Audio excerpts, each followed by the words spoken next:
We will begin the few remarks of the sermon tonight with a challenge to all the youngsters who are here. You will all receive, those who know the answer to this question will next week receive a small prize. So listen carefully to the question. The question is first, Adam had 3 sons. One was Cain, the other one was Abel, and then he had a 3rd son.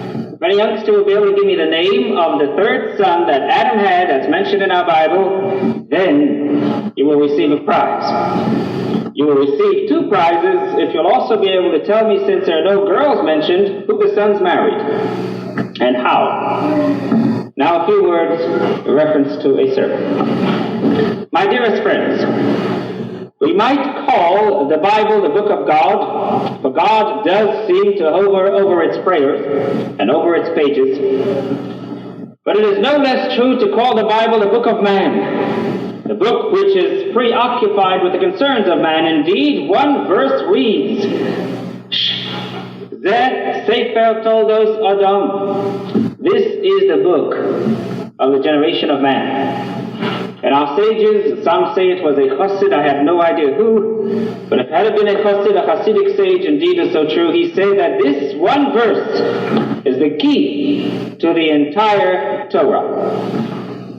You find in this book man in search of God, man in his human relationship, man as a citizen, man as a worker, man in the center of his family, man in the role of husband and wife relationship, man as parent-child relationship, man in relationship to his neighbor, man with the criminal impulses that often reside in him and compulsively controls him. We find in it man in every possible area of his life is portrayed in the verses of our Torah. Man in his saintliness and in his sinfulness, man the dreamer, man the destroyer, man the builder and the victor, and man the corrupter and the victim of his own devices. What great wisdom about man does it contain? What are its insights? What does it tell us about man that will help us now on this time? Now indeed, my dearest friends, if we but look at our first Sedra of the Torah Bereshis, at that Sedra that we will read today, the beginning, and its deep symbolism and insights as interpreted by our sages, there is no end to its teachings to this very day. From the insight of ecology, the way and the how and the wherefore, the mysticism of creation, the insight of evolution, the meaning and the insight of theology, of creation of the heavenly bodies, of Adam and Eve, of husband and wife relationship, of their children's relationship to them, of the snake that convinced Eve to eat of the apple, or the esrog, as our Medrash says the fruit was, of the tree of knowledge. And by the way, a Medrash immediately asked the question, why did Adam eat of the tree of knowledge? Why did Eve go to eat from the tree of life so he could live forever? And the answer, because the tree of life was encased in the tree of knowledge. In order to get there, you had to first eat of this tree of knowledge. The symbolism of what that means. The murder of Abel, the sweat of the brow, thou shalt eat thy bread. The mitzvah of multiply and fill the earth. Literally thousands upon thousands of philosophical Jewish insights in these verses of one Sedra of Bereshis. And tonight, my dearest friends, I want to pursue and analyze but one. First, we must understand that to Moses, the begats and the names of the various city-states that he has mentioned in our Bible were all part of his history and of development of man as he knew it. Whether one can trace these people to have truly existed or whether they were part of the mythology of the day and the historicity of man's beginning that Moses knew, and then he Judaized and made to conform with that moral, monotheistic philosophy of Judaism, is not the point. The point doesn't matter whether there really was a Noah or the Gilgamesh epic as we find in the Babylonians. Whether the creation actually happened the way it did, or the Amun Elish, as mythology says. In fact, Maimonides says whoever takes these words to be literally, as it says, is a fool. That's not the point. Our sages saw in every word. Though Moses in his time studied this as history, this is the way they felt. This is the way those people at that time thought the world was created and what happened. But our sages saw in every word and every incident a lesson implied. For this is the book of the generation of man. Every happening as they happened, but even were anticipated in a remarkable way by the Bible and the rabbis.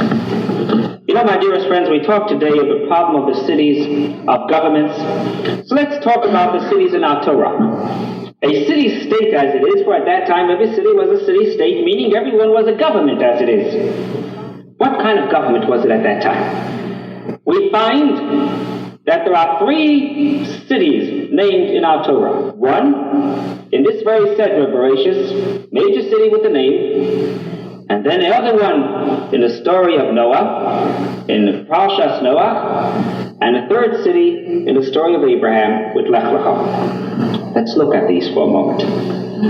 After expulsion from the Garden of Eden, the beginning of civilized life as we know it today, Cain recognizes the evil of his act in killing his brother Abel. And now that he was repented, God promises to protect him.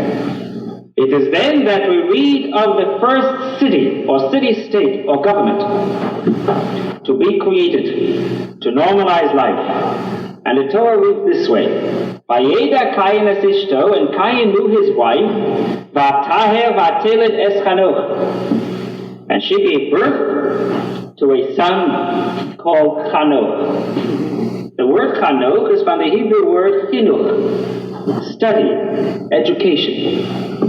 Beautiful name and concept that he gave him. Vayi bone il, and then Cain built a city.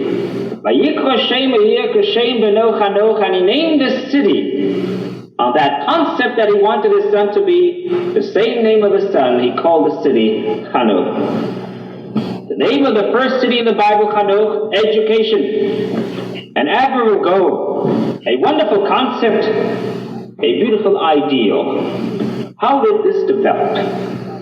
What was the nature of its educational goals? And we are given the answer in the very same chapter.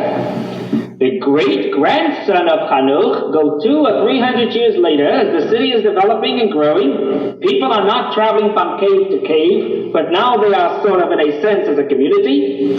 Chanoch's great-grandson gives birth to 3 children. His great-grandson's name was Lamech.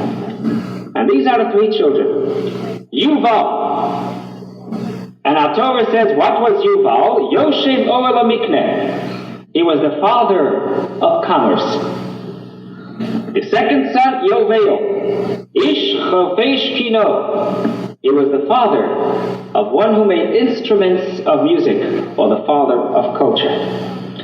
And Tuval Kayin Kol Chosh No Choshes Bazel. He was the father of copper and iron or industry. Perhaps to Moses, this is of course the kind of concept or historicity as he knew who developed these concepts or these ideas. But look at the philosophy that our Torah teaches us. These were the achievements of the first metropolis, education in the pure secularism or secular terms. Business, culture, and industry. And what was the industry? And so we look at Rashi right on the spot, and Rashi right on this verse of Chumash says, Emunoso, his industry was Lasos Klezai. The industry was the fashioning of instruments of war, with the result that Lemach himself, the creator of the city, then later killed his great-grandfather Cain. He comes back and says, I have just killed a man. I have killed my forebear, as he says, murdered the youth, and withal inflicted the deepest wound to myself. Rabbi Shamshin Lepoel, one of the great scholars of the German rabbinate, interprets this verse in this manner. And let me give you his interpretation. Lamech had 3 sons, and with them he founded the whole of the culture of mankind. What proud feeling of self-satisfaction should have filled the heart of this man. It should have been mentioned in our Torah as a man who died with a blessing to mankind, the first one to organize a civilization. But the events of his life experience had filled his soul with the bitterness, the opposite feeling. He turns to his wife after the murder of his great-grandfather and says, "Hark unto me, Ada and Zilha, ye the mother of these sons. For what I have to say concerns all men. You thought that we have worked up a happy present for ourselves and still a happier future for our children. But no, I have killed my forebear, murdered the youth, and inflicted wounds upon myself. All efforts towards culture, if they stand for the service of God and holiness, then they can bring happiness. They build on and continue the inherited treasure of the fathers. Such a culture is enriched by the children and themselves lead to a happy life in the present. But out of the generations in which godliness is extinguished and all efforts are directed only to extinguish it, even more in the coming generations, nothing results but to Velkai. The whole product of men who work with all their forces, who work against God. Such a generation kills the ancestors who preceded them, kills the generations that comes after them, and only creates deep wounds and pain for themselves. It sacrifices the past and the future, and gives no present. I wonder how many of you saw, in fact, the show that was presented this last Tuesday on television by National Geographic about the gorilla or the monkey, the ape and man. If you didn't, there was one segment there that really got to me. The segment where they showed that the apes lived very happily in the forest until they handed them the bananas, until they gave them their bananas. And suddenly one of them became the leader, hoarding it, selfish, and the others had to beg. He suddenly became, as we have become in our cities, only ourselves, self-centered, only me, fighting for what they think he wants to outbeat the other. This is the same thing that happened in that city of Tuval Kayin, each one with his own, because there was no godliness or thinking of it.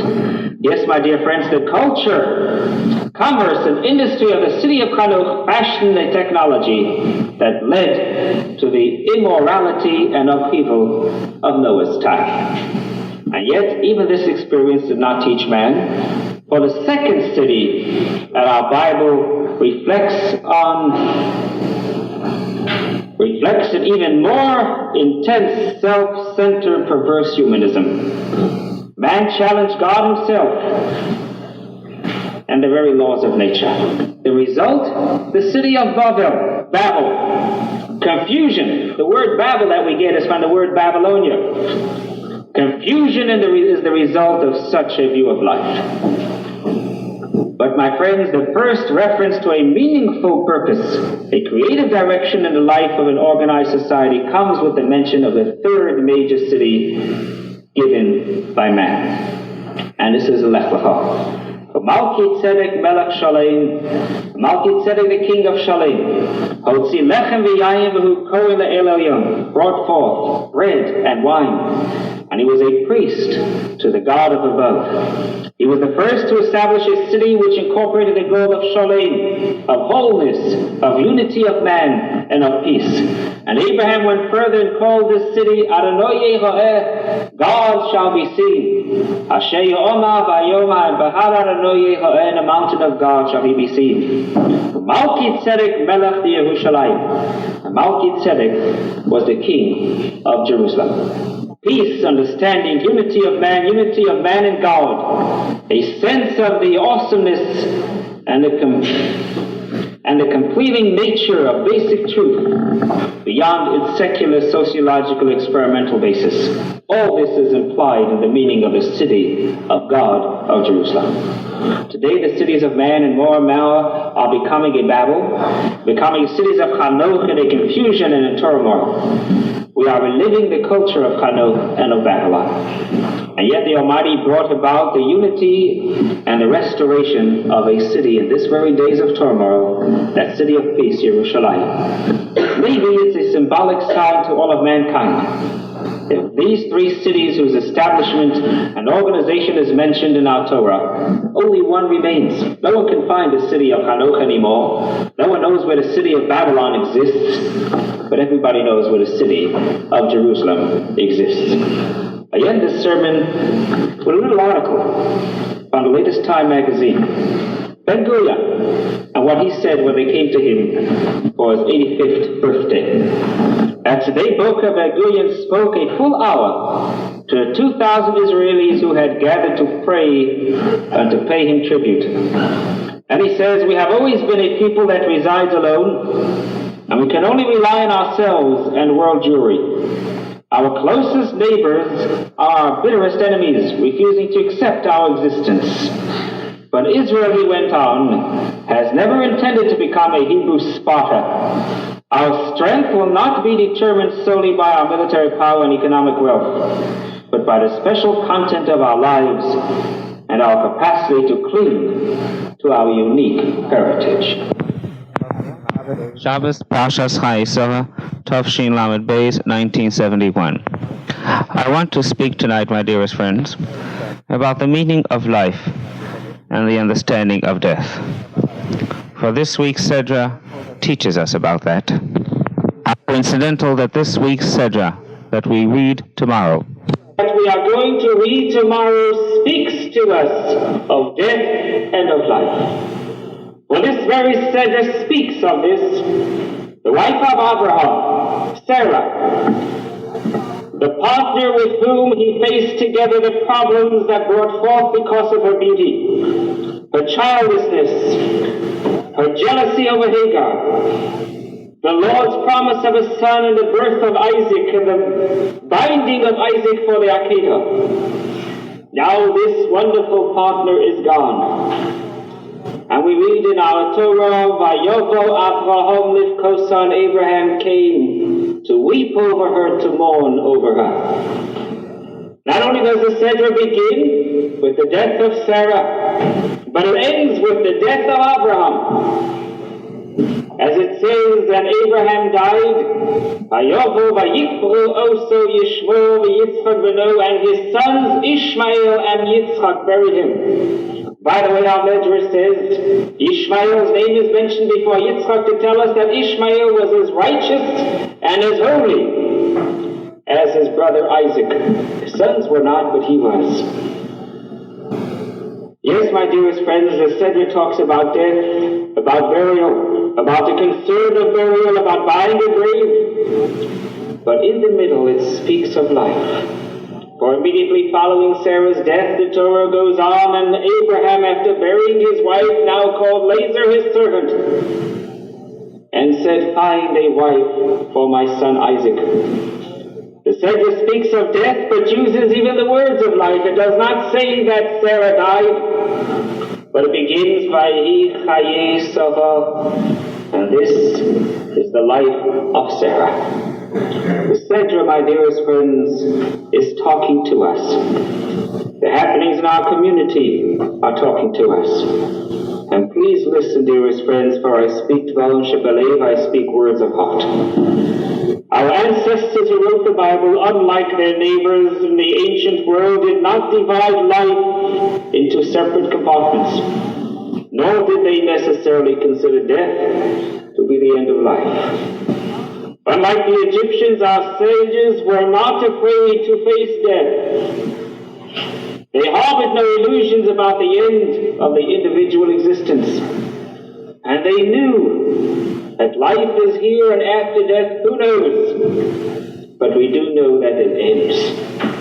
And they said so in clear language. As an example, we read the prayer of Hezekiah when he says, the netherworld cannot praise thee, he speaks to God. The living, he shall praise thee as I do this day. And our sages interpret shall praise thee means to live, to see, to accomplish. Don't worry about what will happen.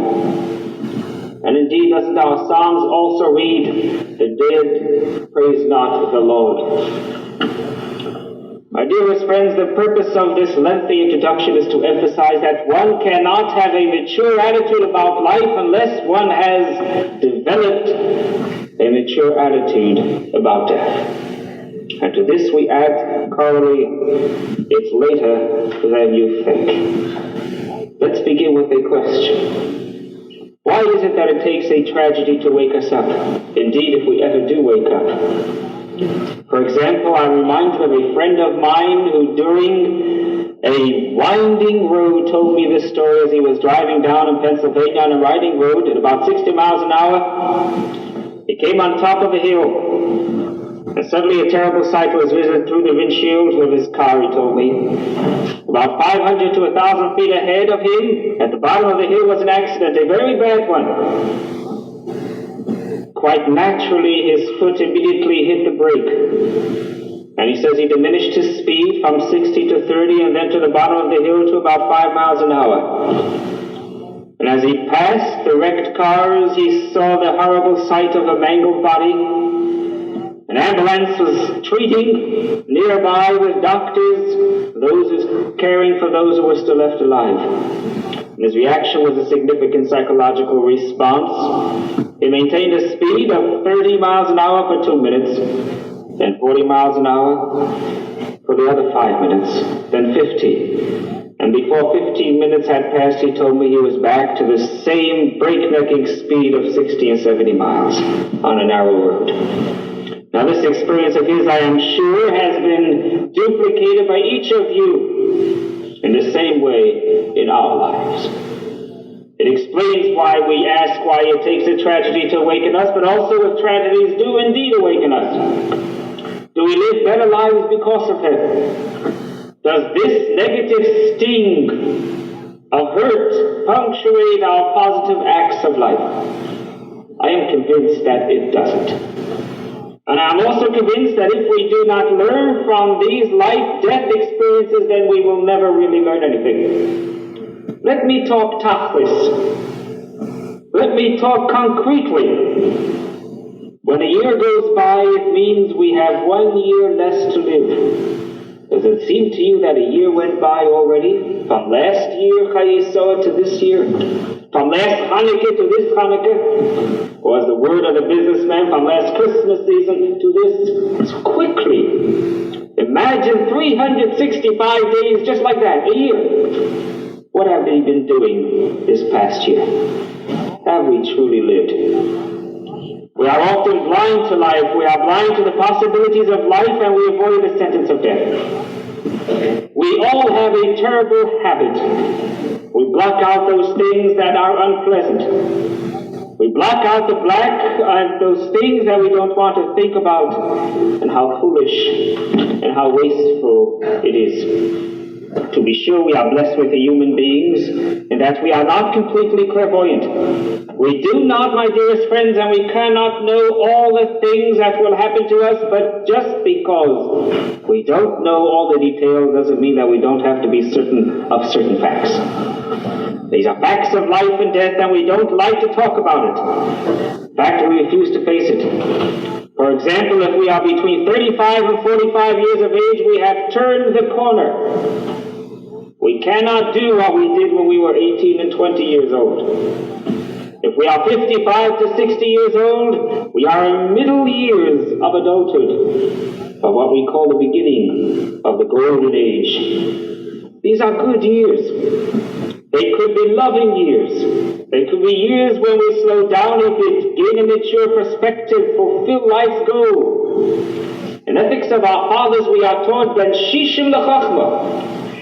One who is 60 years old, it is for wisdom. Then a person is truly wise.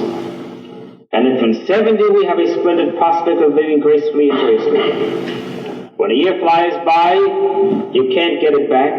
It's gone. Our children are young only once. Enjoy them.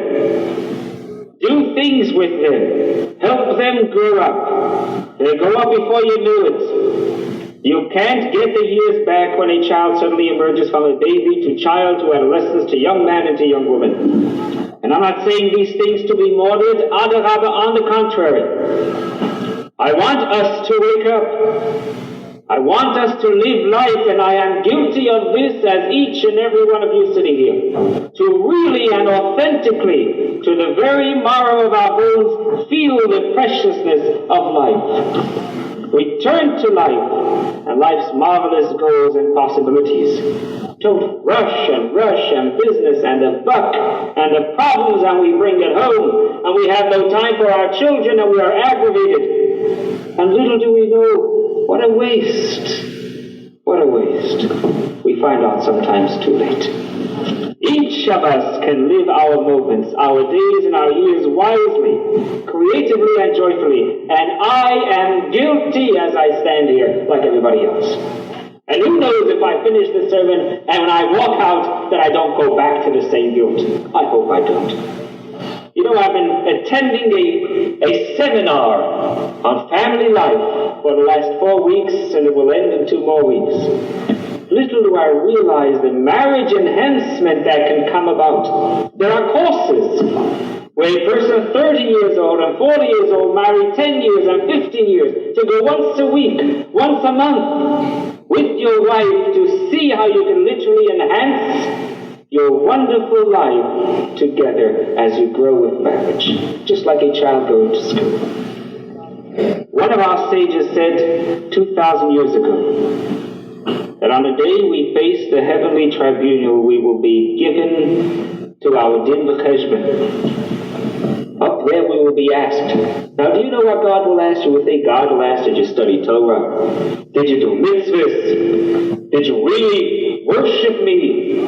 Did you act like a monk and only think of God and holy, holy, kadosh, kadosh? These things he may ask too. Listen to what our sage says God will ask first.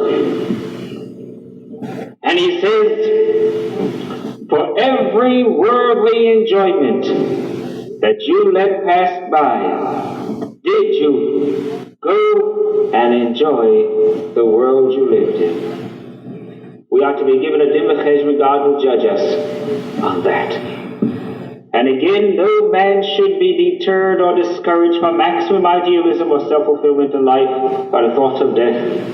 Death should make life more precious, and the brevity of man's days on earth should give him a task to spur urgency. Let us comprehend the urgency of life for ourselves, that we might be able to bring life to our families. We owe life for ourselves. We owe the best of our lives to our wives and to our husbands. We owe the best of our lives to our children.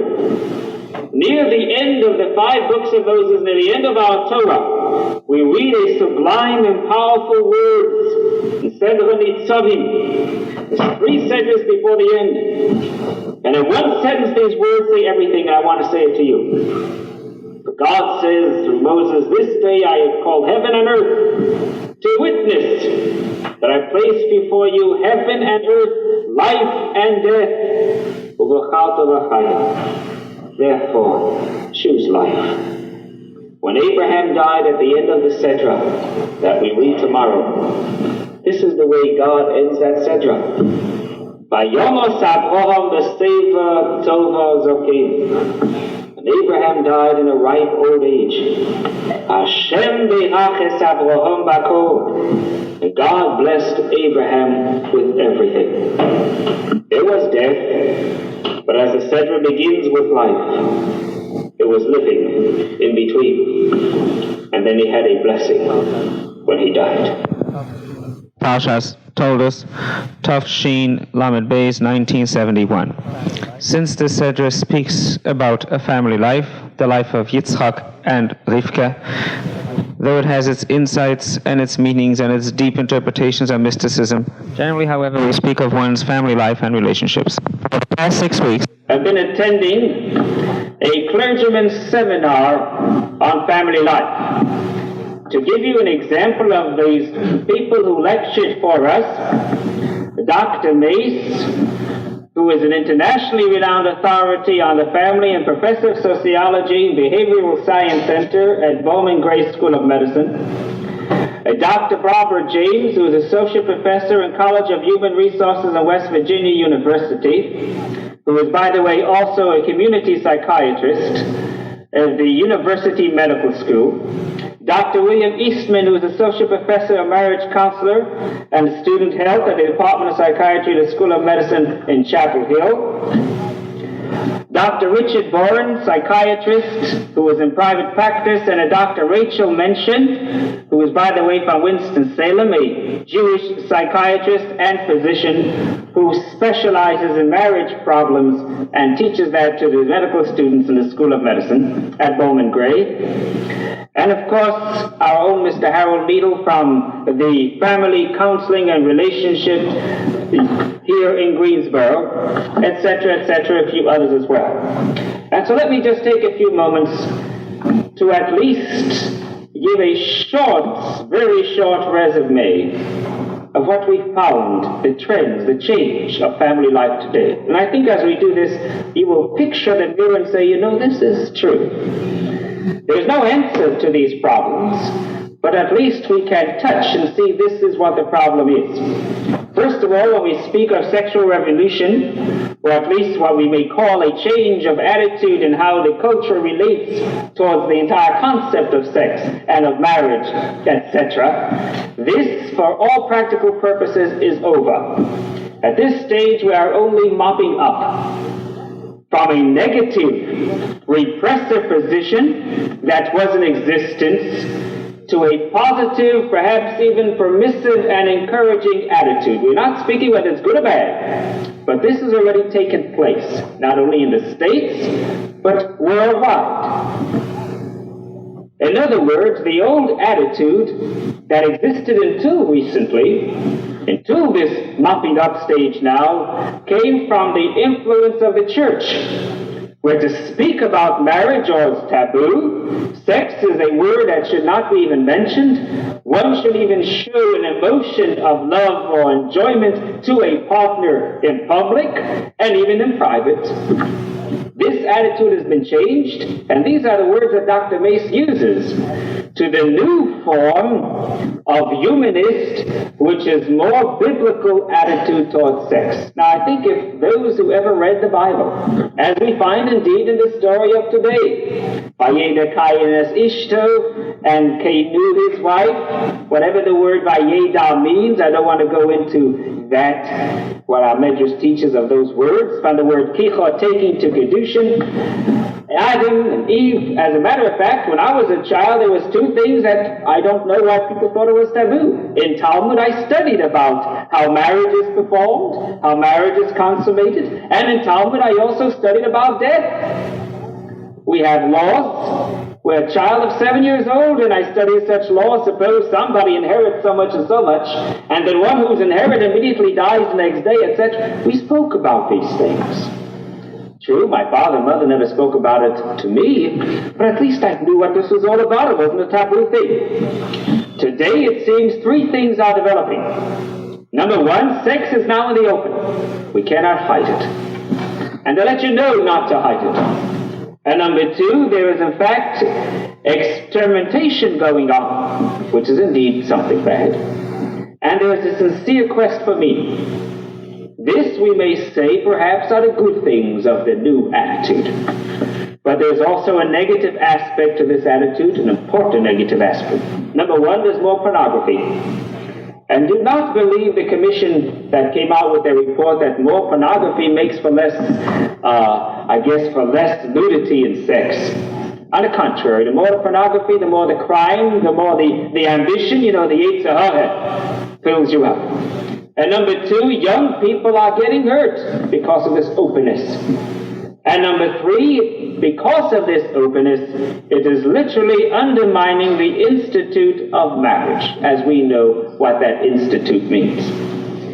We are in an age of extremism. There are over 1 million mate-swapping clubs in existence in the United States only.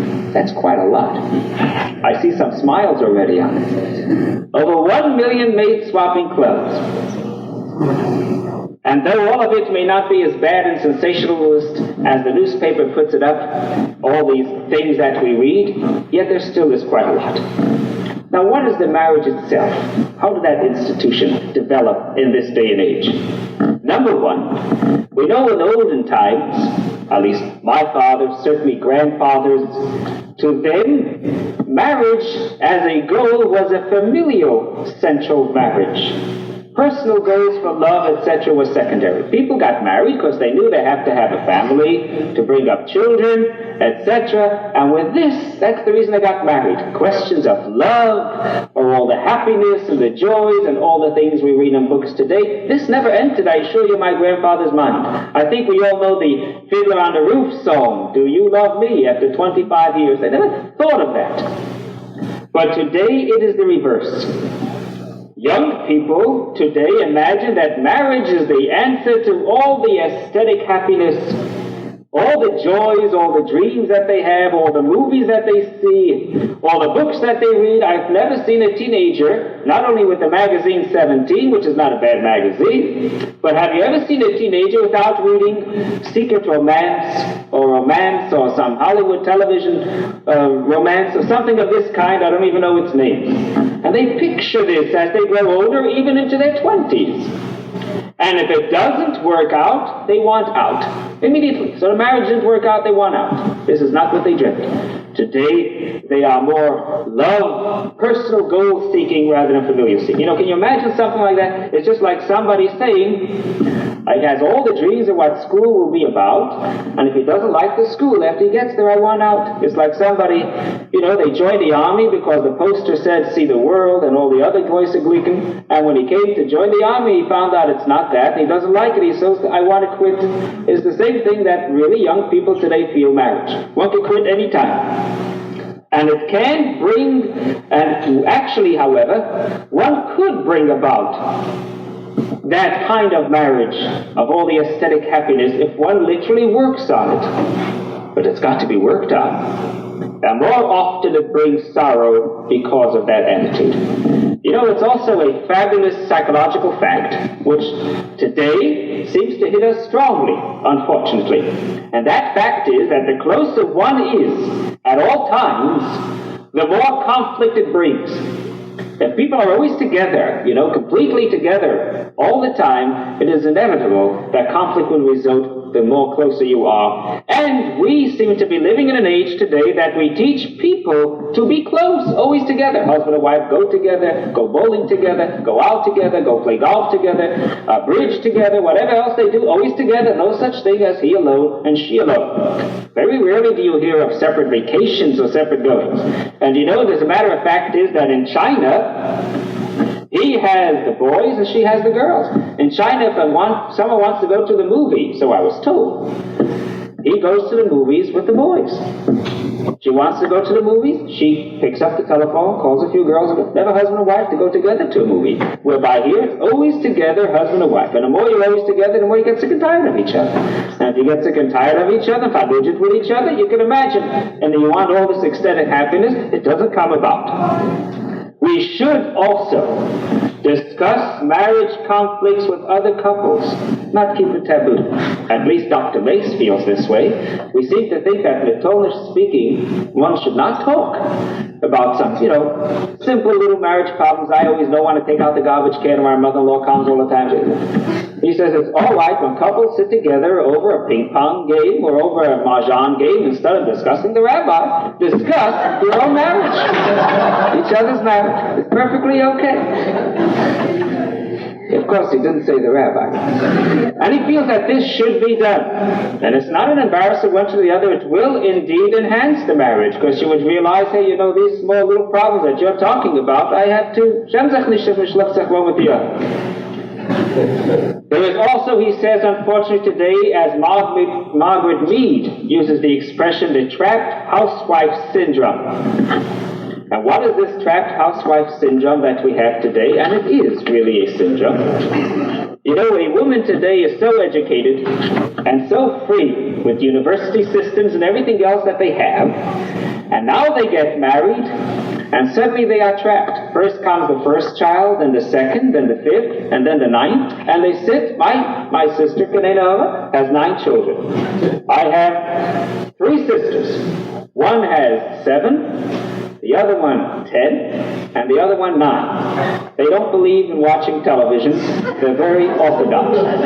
But the point is also, they never did have this feeling of marriage. I once discussed it with them. And they have this trapped feeling, other than the fact that their strict orthodox and familial attitude, it saves them. And you know, the woman today with this idea and this influence, and she's trapped, the husband goes out and has a lot of fun. What did she accomplish with all these years of studying that she should be and graduate summa cum laude? And she has a husband never who's, what did she accomplish? This syndrome stays subconsciously in her mind. And before you know it, she starts bringing it out. It is not wrong and not bad for a woman to go back to school, or to get out and work. But she sometimes often wants to do this, or knows she is trapped and can't do this, and feels that he is doing it. You're having all the fun in life, but I'm not. Now, with all these problems that we have today, we see these things do occur. There are two views of helping this marriage last. Listen to these two views. One view, and of course he does not advocate it, neither do I, but I will bring it out. One view is to give this marriage flexibility. In other words, feeling that the more flexible the marriage is, the more marriage will stick with each other. Such things as what's coming out now, contract serial marriages. We'll get married for 4 years, and if we're happy with each other for 4 years, fine, that's nicht. Gegen sind hate each 1 year old. This may make the marriage stick together. After 4 years, you'll say, well, let's go another 4. Another one is polygamous marriage and attitude. Now, these are attitudes. Philosophical and sociological attitudes. It's not just little people saying, let's do it for our own. And there's another attitude, which is called civilized adultery. Once in a while, go ahead, gesundheit.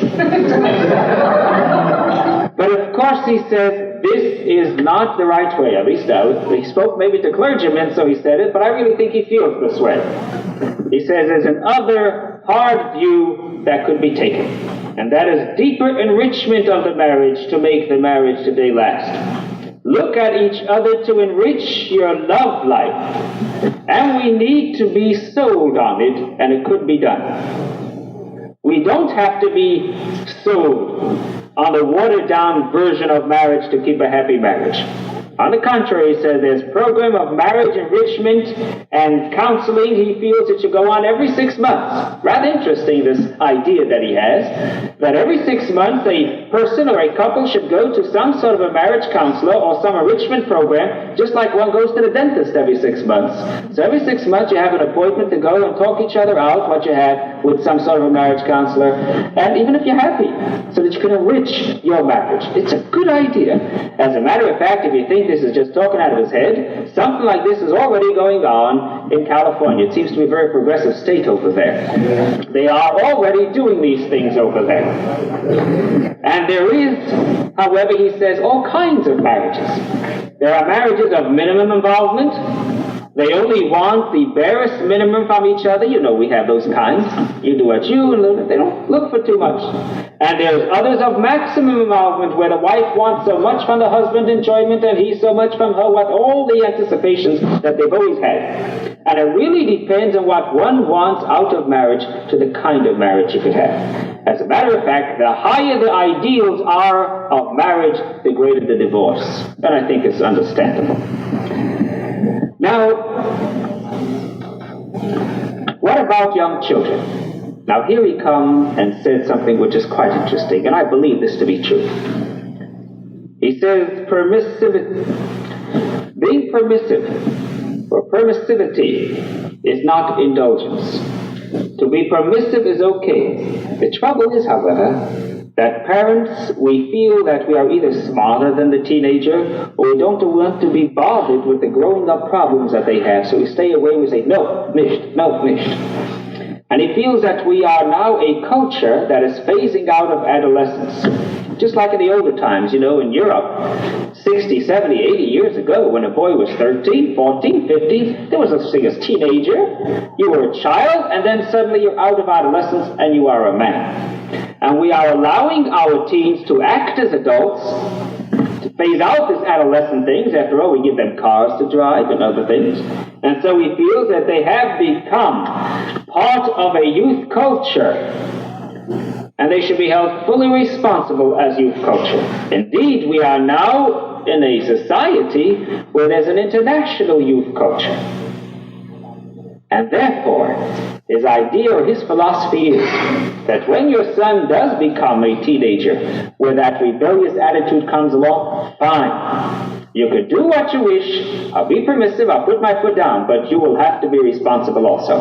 Unfortunately, this is not each individual and his family, but the state or the law of the land. And he feels that eventually that will come. That the law of the land will say not 18. And not 18 that you could vote, but 18 that you cannot buy and sell property. But at the age of 14 and 15 and 16, you'll be a man of your own, indeed as it was long ago. Society is calling for it. The youth, an international youth culture, is calling for that. And perhaps one day, this will be the society of man. Shabbos Parshas Miketz, Tav Shin Lamed Beis, 1971. There is a word in the Hebrew vocabulary that is so exemplified on this Shabbos. It is a great word that lived within the Jewish soul throughout the ages. It is a word that is interwoven between man and God and pronounced so clearly in the concepts of our prayers. This word, throughout the stories of historic incidents, of biblical narratives, of contemporary happenings of this particular Shabbos, shines forth like a bearer of light, like a ray touching each of us, saying, look, here I am, believe in me. And yet, my dearest friends, do I feel that one word needs clarification, and its lesson has such deep insight. And that one word is, I'm certain you want to know by now, that word, miracle, nes. Our prayers on Hanukkah, on this very Shabbos, begins Al HaNisim Ve'al HaKurkan. We thank God on the miracles and on the wonders. And most of us all know that the cruise of oil that should have lasted one day lasted 8 days, and so we celebrate the holiday of Hanukkah for the miracle of the oil lasting for 8 days. And yet our Talmud asks the question, but the first day was not a miracle, the oil was there, why do we celebrate 8? It should have not been 7. And they answer indeed that the first day's miracle was the miracle of the wall itself, where a band of untrained Maccabees was able to destroy, to ban from the land, to regain in a sense their own dignity from the Greeks. This in itself is also a miracle. Perhaps one which is not supernatural, but a natural miracle. We also read on the Shabbos the story of Joseph. Joseph, a man sold as a slave into Egypt, in prison for 10 years, and then is taken out of prison, made into a prince. Not a supernatural miracle, but yet a miracle. My dearest friends, I look into the Talmud and I see a relationship between Hanukkah and Joseph, between Joseph and Israel, between Israel, the state, and the situation of the society of man today. There is a debate in the Talmud, a discussion on how we ought to light the Nerot Hanukkah, the candles of Hanukkah. Shammai and Hillel are debating this. Shammai says we ought to begin with the lighting of Hanukkah the first night, 8 candles, and then 7, and then 6, and then 5. We ought to continuously diminish its light. And Hillel says, no, we ought to begin the first night with 1 candle, the second night with 2, and then with 3, and then with 4. We ought to continuously add to its light. For Hillel's philosophy in the Talmud was that by causing the light to grow, we bear vivid testimony to faith. For Jewish faith means viewing the world and life from the perspective of what they are capable of becoming. It means seeing man from the angle of his potential. God alone is, man is yet to be. And Hillel is teaching us, and the Hanukkah is to teach us, as the words of our prophets, that in the days to come, as the prophet Joel declared, I, the Lord, shall pour out my spirit on all flesh, and your sons and daughters shall prophesy, and old men shall dream dreams, and young men shall see visions. And as in the words of Isaiah, in the past, only the favored few possessed knowledge of the Lord. In the days to come, the knowledge of the Lord shall fill the earth, as the waters cover the sea. Indeed, the miracle of Hanukkah is to teach us that this miracle goes on. I don't give up a man. We must not. Yes, we all know the story of Joseph, how from a slave he became a prince, yet our medrash tells us that he stayed in prison 1 year longer than he should have, simply because after he interpreted the dream of the chief butler, he immediately said to him, when you are freed, please let him know that I am imprisoned here unjustly. For a moment there, he possessed and expressed lack of faith in God, and so God said, you shall be a prisoner here longer. All the miracles within our Torah and the experiences of hand of God in our modern times should not seep into our minds so much so as a picture of a miracle or an occurrence of a phenomena, but as an example of the faith displayed by men. That beautiful word that we have, that word emunah, faith. What a beautiful and all-embracing word of the Jewish spirit and heart that is. Emunah. As the Jews marched to the gas chambers in the concentration camps, they sang, Amin, Amin, Be'emunah Shalema, I believe in full belief, I have faith. We end our blessings with the words, Amen. El Melech Ve'emun, God is a truthful king, we have faith. Even in moments of sorrow we say, Baruch Dayanamis, blessed be he who judges truthfully. Is this not the very words and expressions of you, the grandmothers and grandfathers, and many of us who we call them in the Jewish home? Don't worry, Gott wird schon helfen, we have faith. Glory to God, thank God. You know, there's an old saying that a Jew is to be three things. If a Jew is only good, he's a Hana. If a Jew is only smart, he's a Ganef, too clever. And if a Jew is only religious, he's a Meshugana. All three, there's faith in there too.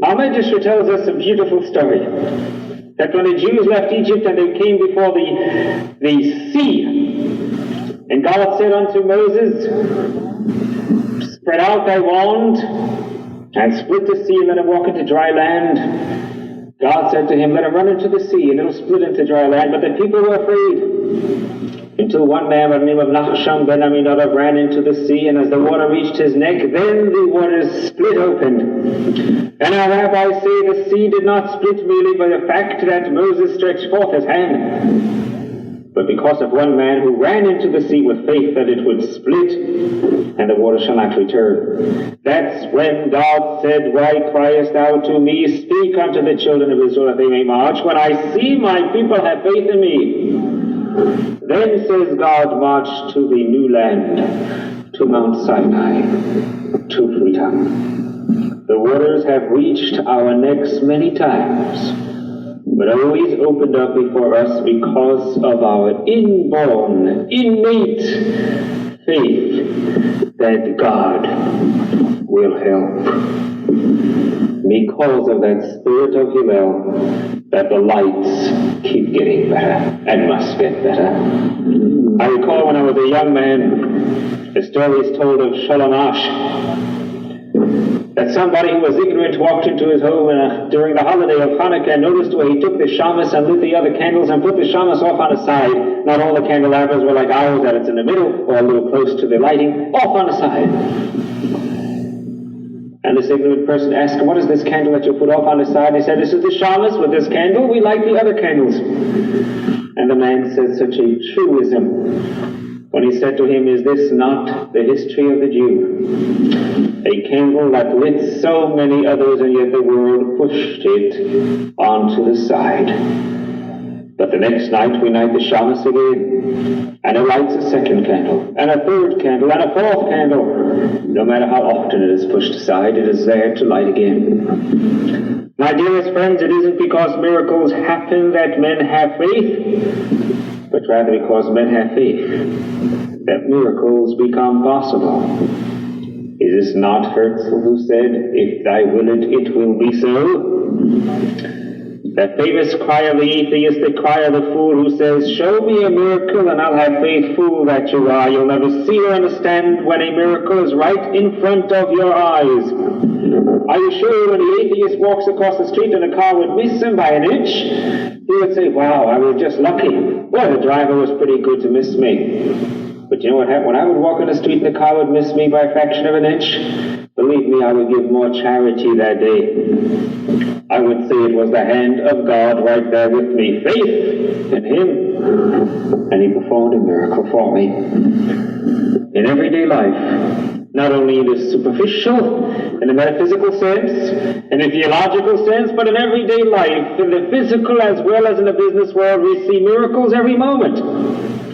How true it is, my dearest friends, we are all businessmen. Those who always wait for some unusual favorable opportunity before they will budge. The unbelievable and seemingly impossible never transpires. They are never sure that the right moment has come. Those, however, who possess faith and courage and daring, who are willing to take and are willing to take risks and are willing to try, often make what seems impossible possible.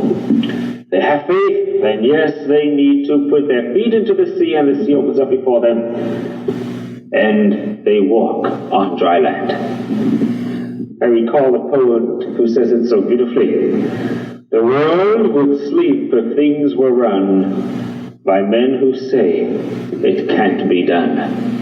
We all have faith. Even as a young man, I had some sort of faith of an idea that I would one day be able to go into the Midwest, into Iowa, Dakotas, and take some of these people in the Midwest and teach them how to pronounce the word ch in a word chochmah. But it was faith that I would have it someday. I think you well understand how I cannot do such a thing that easily. This past month, Moshe Dayan, in an address to the 15th graduating class of the Forces Command and Staff School in Israel, pointed out that two elements can enable the Jew of Israel to succeed in their present struggle. The first is faith in the justice of their cause. The second is lack of fear, and one brings on the other. When we have faith in ourselves as individuals or faith in ourselves as a group, fear can never overcome us. Fear creeps in only when there is no faith, and only when the job that must be performed today is not being fulfilled. I came across a poem that was written by a young girl in the ghettos of Warsaw. I don't know who she was. I don't even know she lived, but she wrote this poem as the ghettos were burning. From tomorrow on I shall be sad, from tomorrow on, today I shall be glad. What is the use of sadness, tell me that? Why should I grieve tomorrow today? Tomorrow may be so good and sunny. Tomorrow the sun may shine for us again. We will no longer be sad. From tomorrow on I shall be sad, from tomorrow on, not today, today I will be glad. And every day, not matter how bitter it be, I shall say from tomorrow on I shall be sad, not today. It is such dauntless faith that mankind requires in our present world crisis. In a world in which Hindu and Muslim fight each other, wherein Catholic put bombs in the places where Protestants are, where Arab turns his head in hatred towards the Jew. What a world we are living in. And before us is beginning a new year. A year that we hope will bring peace and concord and serenity among people. And the year is ending for us, too, with this holiday of Hanukkah. The miracle of Hanukkah is not a miracle of a cruse of oil, nor a miracle of a battle that was won by small forces, where the mighty was put into the hands of the few and the wicked, into the hands of the righteous. But a lesson in faith. The story of Joseph is not a miracle that brought forth a prince from a slave, but a lesson in faith. And I have faith, and with it the hope of the miracle that good will be the final goal of mankind. And Catholic will not fight Protestant, and Hindu will not fight Muslim, and Arab will not turn in hatred to Jew. Indeed, as our prophets read, each under his vine and each under his fig tree, and none shall make him afraid. This is Hanukkah. This is the Shabbos that we read the story of Joseph. Long ago it was decided that very few exceptions, Jewish practice follows the teachings of the school of Hillel, not the school of Shammai. May then the kindling of an additional candle each night of this Hanukkah be to us for a symbol, not merely for a time of saying a blessing and enjoying yourself, but a symbol that to whatever we hold precious, whatever we hold sacred, we shall add new understanding, new light, fresh insight, deeper aspiration, deeper appreciation. More frequent deeds that we understand as we light each day a new candle and more light is coming forth, that what we hope and pray for should be also more lit to us. Lest God forbid they be diminished and we with them. A Jew is a man who is most safe the holech, a man who wants to see the light grow into, to paraphrase the old Yiddish folk word and folk song, it is Shabbos all over the world. It is Shalom all over the world. It is light all over the world. As in the words of today's Haftorah, Lo b'chayev lo b'koach he'im v'ruchi omar Hashem, not with strength and not with might, but only with my spirit, says God. We as Jews don't celebrate the defeat of an enemy, but rather the victory of an idea. Parshas Vayigash, Tafshin Lamed Beis, 1971.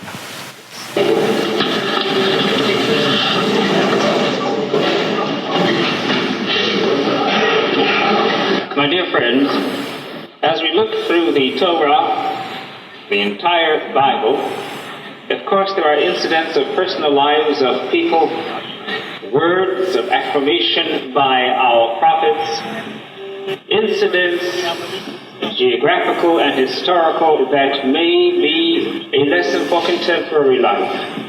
Everyone is philosophers. All of them philosophize. People have not changed. The aggravations, the hurts and the pains, the wishes and the desires of the ancients are the same as us today. A Torah that teaches us how to live, the Torah that gives us the Ten Commandments and specifically speaks to us, justice shalt thou pursue, righteousness, kindness, etc. These are words that we read black and white, and we can of course learn. As far as world is concerned, that is the politics of societies, this too can indeed be incorporated into the politics of the societies of the ancients, those who lived with the heroes of our Bibles, and see and teach and learn the lessons of today as well. This Shabbos, this Friday evening and tomorrow, I wish for a moment to speak upon a Sedra, Vayigash, a portion of the Torah of an incident that will not be world-shattering, yet the way our sages saw even in this minute happening of a man, for us as individuals to learn a lesson, whether indeed he wanted to teach mankind this lesson, whether Moses wanted for us to see it or not, makes no difference. As long as we can read into it something virtuous, as long as we can read between the lines something that will make us better, us as human beings, and indeed us as part of man. There are various psychological, perhaps innate traits, not certainly innate, but perhaps a bit innate, in the human that manifest themselves in one's action towards himself and certainly towards others. These traits, though they may be innate, or partially so, are however mostly taught. It is the makeup of one's outlook and his norm, the makeup, the environment he lives with, and the learning that he has. How, for instance, one uses power, the beautiful word power. There's a power of anger, there's a power of love, there's a power of laughter, there's a power of pride. Each one of these do things. All are, for instance, examples of one's learning and of one's influence from society or influence towards society that they may have upon each other. Yet there is another power, just as strong. And this is not the power of fear, or the power of anger or of love, but the power of shame. What a power shame can have upon a person, upon his relations to another, or upon what he does for himself. The story of Joseph has been recognized as one of the most exciting in all the world's literature. Many questions rise from its various incidents. Why, for example, dearest friends, didn't Joseph identify himself immediately to his brothers? Why did he continue to torment them, to play with them as cat and mouse? Why did he goad them on until, as we read in the opening words of today's Sedra, Vayigash Elav Yehuda, and Judah walked over to Joseph, hand stretched, sword in his arm, and said, Kichalocha kaparo, you are as Pharaoh. We will kill you, and we will start war with the house of Pharaoh if you do not return our brother Benjamin. Did Joseph have to goad them into that, quiet into that? Certainly he knew that his father sits and mourns a lost son, yet he plays games of psychological revenge. It is a question we have to ask upon Joseph. Why? Why for 20 years, where Joseph had the opportunity to let his father and his brothers know that he lives, he did not, but became a prince, a leader, and forgot that Jacob was around. And the Torah reports that Joseph could no longer control himself before his attendants, as in today's Sedra we read, and cried out, have everyone leave. And then came the moment of identification. Ani Yosef, I am Joseph. And without hesitation, in the same breath, Ka'od Avichai, is my father still alive? The moment ago he was revengeful, hateful, and now he asks in pity about his father. While many interpretations of Joseph's actions have been offered, one theory appeals greatly to me personally. Joseph had not merely intended to identify himself until his aged father would personally come down and plead for Benjamin. He was committed to a course of continued emotional harassment. He wanted the old Jacob to plead before him. Then there would be the fulfillment of that old dream that he had long ago, that the sun and all the stars would bow down before Joseph's star, the sun, even Jacob. Now, what brought Joseph back to his senses? There are many commentaries about it, but one commentator suggests that instead of reading the text, Joseph could not control himself before his attendants. Read rather, Joseph could not control himself because of his attendants. Suddenly it dawned upon Joseph that he was in a potential embarrassing position. Joseph wondered, does it really pay for me to continue this hard-hearted role? When I finally identify myself, which I must sometime, what will the palace staff think of me as a human being? How crude, how sadistic can one person be? I, Joseph, a prince who, giving food to the hungry, did this to my own brother, not once, not twice, but for months, and to my own father. Joseph was brought back because of the bystanders, because of the shame that he felt is going to come before him. Though Joseph was a great man, he had the shortcomings which are inherent in all of us. In every man there remains traces of animal origins. We are heirs to the jungle, and there is a survival within us of the primitive instincts. In most cases, we are able to master our baser impulses. The animal and primitive of Joseph was tamed because he was ashamed. He was compelled to because a human being again was part of him, and therefore he became a human being, and therefore he was ashamed. We are often ashamed what others would think of us and say of us, and we become more human. This is the civilized power of society. Animals have no shame. Animals have no pride. At the same time, animals do not possess revenge. At least I think they don't, upon other animals. Maybe upon humans they do, as they say, elephants never forget, or horses will always remember what was done wrong to them. That power of shame made Joseph realize the prince how wrong he was. You know, among our Jewish people we have a Jewish expression that I recall always was used. Es passt nicht. It's nicht shame. Without sich schämen. It's not nice. It's not nice for a Jew. It's not nice for a human being. Es passt nicht. Ein Mensch tut nicht also. Even a king can ruin or build a land and a people with that word shame. You know, the shame can work both ways. The opposite of shame is pride. When a person sticks to self-pride to himself and therefore does not move. Is it not true what our ethics of our Father says? That pride pulls a man out of this world. Because of pride, he cannot see before him what he is doing for himself or to himself. Just like cast, just like in anger, he cannot realize that in anger he may be indeed ruining everything that he wishes to live with. I look for a moment just in the history of today, in these last few years. Egypt, ashamed to admit a mistake. It was Nasser who created his own monster. No matter what, Nixon, at least, he is not ashamed to change his mind. We know how he changed his mind for price controls, how he changed his mind into valuing the dollar. And also, I hope, vis-a-vis the phantoms to Israel, he will change his mind. But to stick with pride, either because he is ashamed of something, be prideful of it, rather than turn and say, I'm ashamed the other way, he can ruin things. And often we find, even on our estates, governments stand proudly by simply because they are afraid, face saving, let the world go to pot.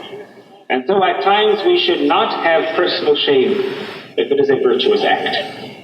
When Rabbi Yochanan was about to die, and he called the sons together and he gave them a parting message. And the message he gave them was, may the fear of heaven be upon you as the fear of flesh and blood. In other words, as you shame through flesh and blood, be ashamed also in your own personal actions. How you will act with God be there. Would God want me to do this? Is it right for me to do because my conscience says it is wrong? The fear of other men, the shame of what people would think of us, is a powerful force in life. Powerful if it is l'shem mitzvah. We do not believe when in Rome do as in Romans.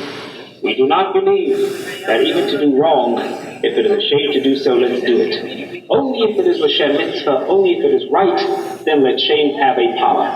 If it is wrong, stick by it and forget that others do otherwise. Stay ashamed.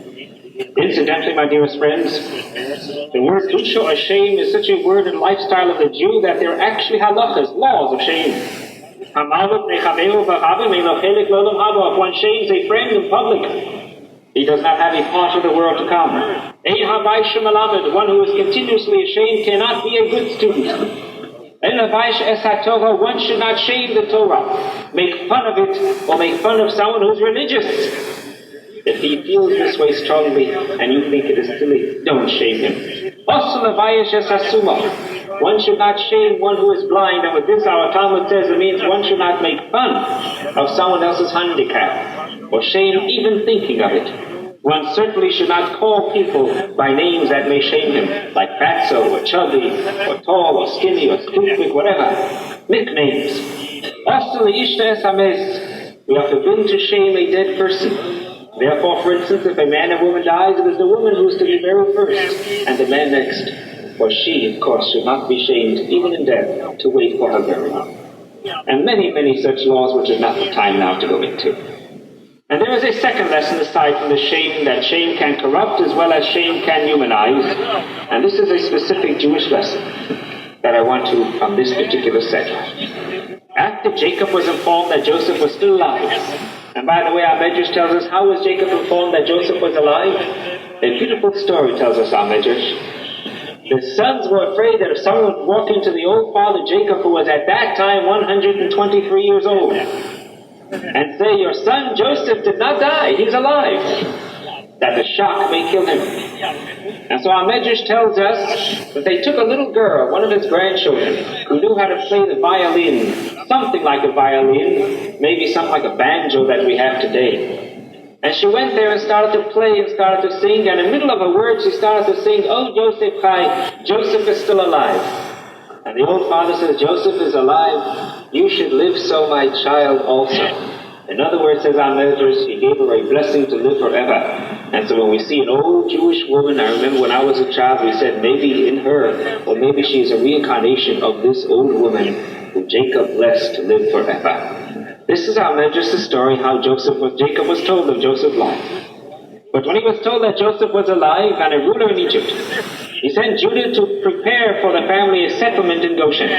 The word used for prepare was lahovos, to teach what our needs are of the Jew who are settled in a new land.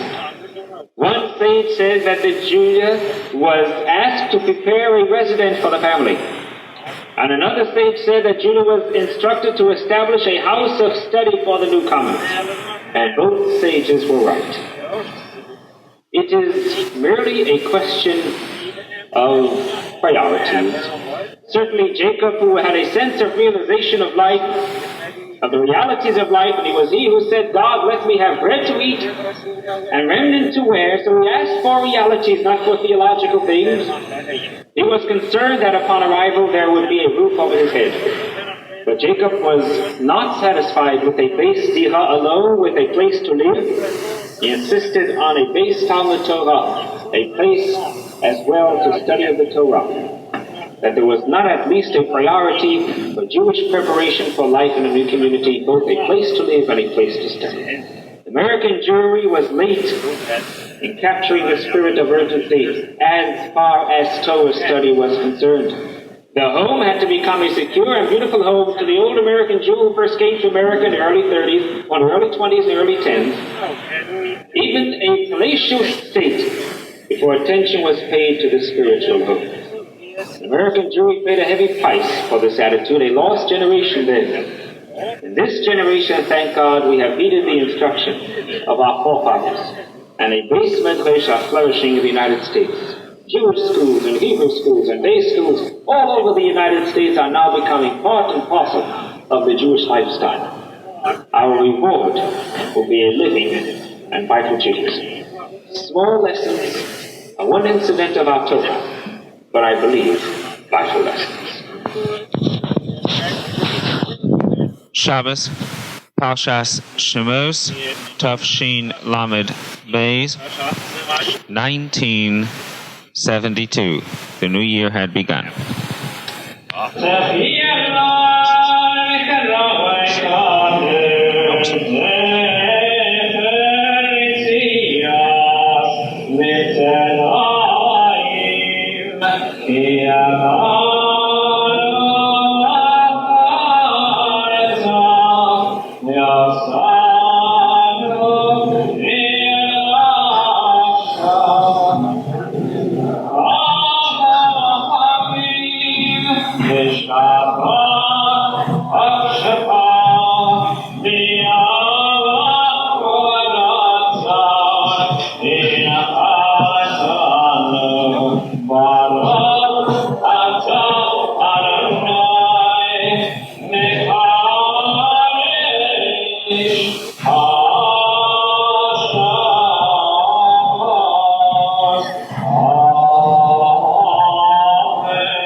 My dearest friends, there comes to my mind an incident that took place 50 years ago.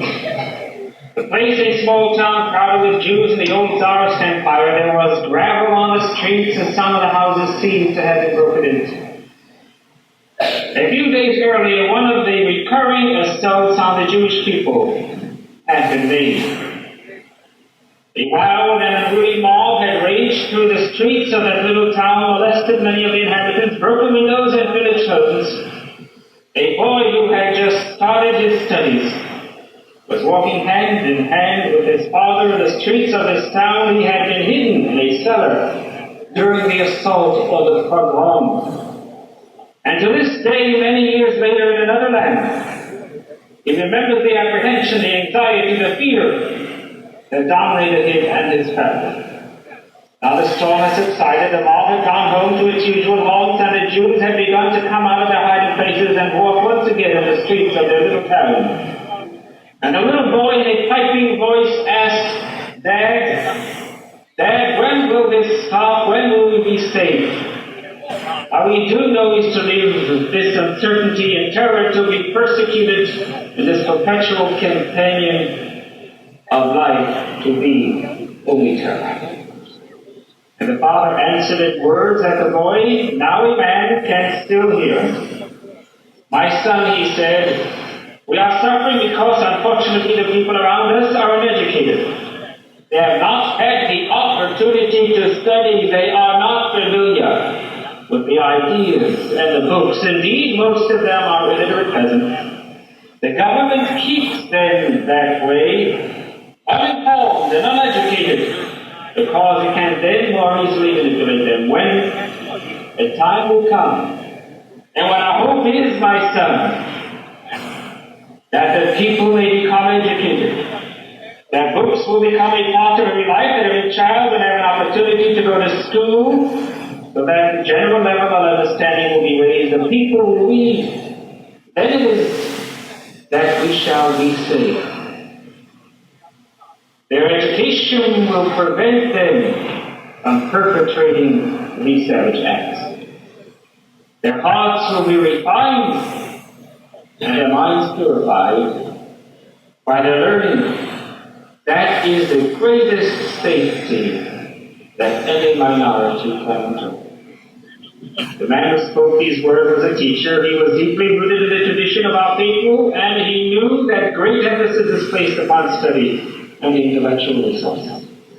And so he placed his great faith upon learning and education, and hoped, my dearest friends, that the advance of education, with that advance, savagery would begin to disappear from the human scene. It was a touching scene, a moving scene, the kind that appeals profoundly to a Jew. When I heard this story, our tradition is a tradition of learning, and yet of this faith, and how unpretendable is this faith in learning.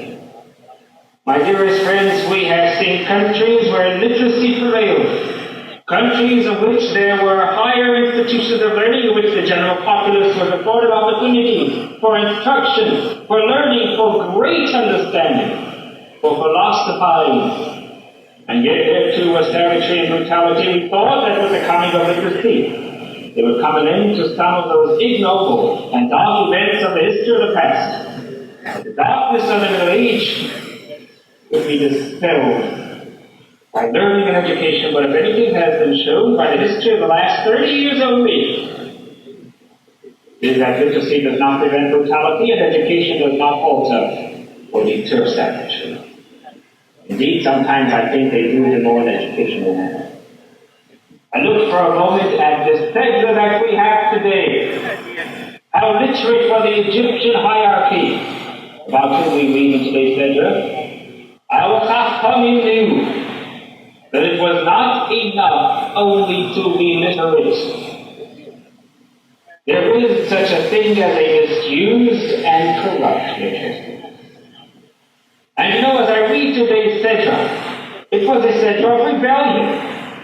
Moses got the people of Israel to rebel against their master.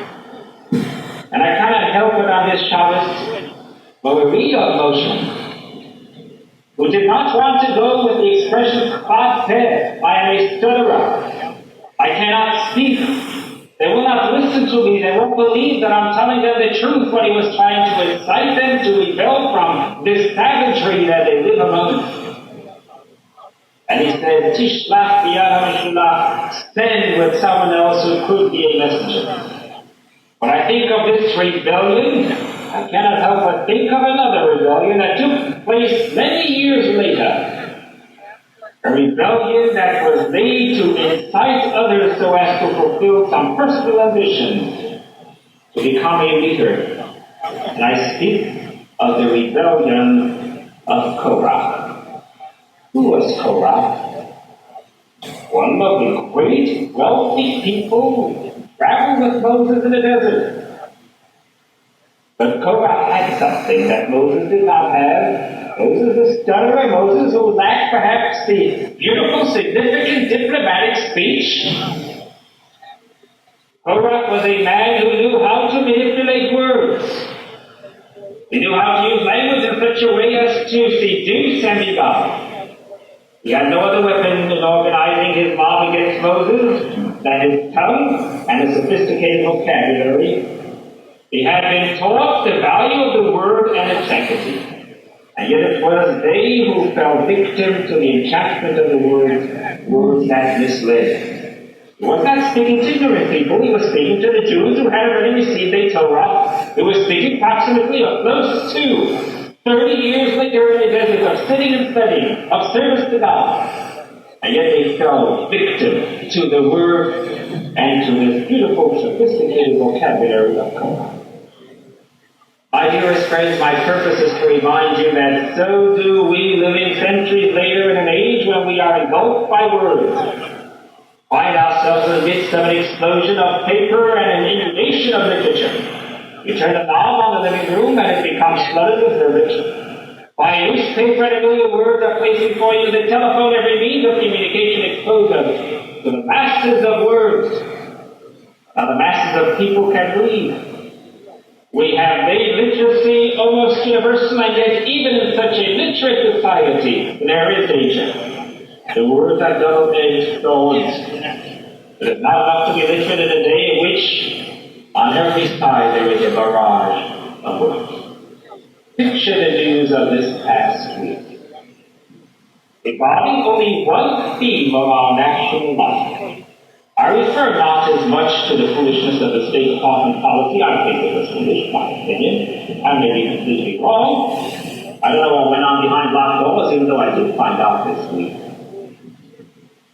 Picture the foolishness of the State Department's policy that literally dragged us down, made fools of us vis-a-vis the foreign affairs. Witness the fiasco of Pakistan and India, while even today the news is blaring. Our good friend India now made full, recognized diplomatic relations with our enemy, North Vietnam. And the editorials regarding these stances, I think we all read it. Do not speak of the fiasco which is still perpetrated vis-a-vis Israel and the affairs of the Vietnam fiasco.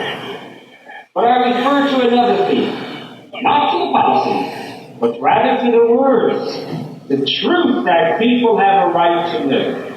Ellsberg is now on trial for leaking the truth about Pentagon Papers. Nixon's remarks, however, regarding the prisoner exchange and the Vietnam War, yet Nixon is not on trial. And now the half-truths or false public utterances regarding the U.S. stance of India that has now come forth vis-a-vis the newspapers and the so-called secret conversations that went on behind the doors in the policy-making room. My dearest friends, we are soon entering upon a political campaign in this country, an election campaign in which we as citizens shall be called upon to elect the man who will occupy the highest office that it is in our power to give. My words will be addressed to, many words will be addressed to us from both sides of the contest. It's already beginning.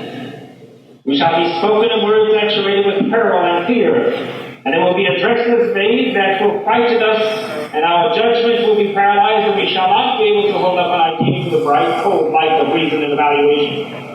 Then when our opinions have an influence, our votes will then be solicited. My dearest friends, there is an erotic quality to fear. It whips our alertness of judgment and mind and submission. When we need these most, they are least available. There will be words spoken to us to evoke terror, to bring about a sense of our complete dependence upon the demagogues who hurt those words upon us, or upon those things that are happening. I read the Torah today, and I see God and Moses and Israel all speaking of truth in government. Did Moses come to Pharaoh and say anything other than what he thought freedom for the people? Did Moses turn to Israel and give them a half-truth? God said to Moses, tell the people the full truth. I was with you in trouble. You shall be free, but you shall have trouble again. It will not be easy. The full truth. Now what does Pharaoh do? He gives Israel more work. God tells Moses, now you will show my miracles. First rebellion Moses against Pharaoh was not only with the weapon of words, but he used God with that rebellion. They used miracles in that rebellion. They used I am the God that will be with you in trouble. They used a promise of a Torah of Mount Sinai, of a service of God. Not mere words to entice Israel to the will of freedom. But the second rebellion of Korah against Moses is the story of a man who sought to dethrone Moses and rise to power by the use of words. He had nothing to offer to his people, no character, no experience, no generosity, no virtue. He had only words to offer. And he gained their trust and tried to rise in the quest of their trust. Greater are the danger in our time, my dearest friends. Words fill the air, they are falling upon us. Let us not succumb easily. Whatever be our thoughts, whatever be our background. And I speak entirely in a non-partisan way. First, when we read, we ought to ask ourselves, how does this man use his words? How does he define them? Not does he define them in the definition of the Noah Webster kind. Not how does the latest Oxford Dictionary define them, but how does this man's life define them? The most authentic definition of man's words emerges from his experience of the Noah. How does his record indicate when he speaks of freedom? What does his record indicate when he speaks and shows of justice? Secondly, we must ask ourselves, what is this man feeling? Is he feeling to our vanity? Is he trying to put our God down by telling us how noble and wonderful and glorious we are and we will be? Is he trying to penetrate the core of our weakness? Is he seeking to win our support by pouring upon us the anonymous wit of flattery? Does he make promises but asks for no exertion in return? Be careful of the man who comes with a utopia. From the distant past, from the distant moment, when there arose a man to enslave a people by words that came to us this morning, the danger of the manipulator of words is not past. A society, no matter how strong it is, no matter how abundant are its resources, may fall victim to Korah, who comes with beautiful appearing words, high-sounding phrases. They have within them the chains of oppression. The warning comes appropriately enough. At a time when we shall have to make decisions, let us listen to the words that will be spoken. But let us not be beguiled by the sweetness.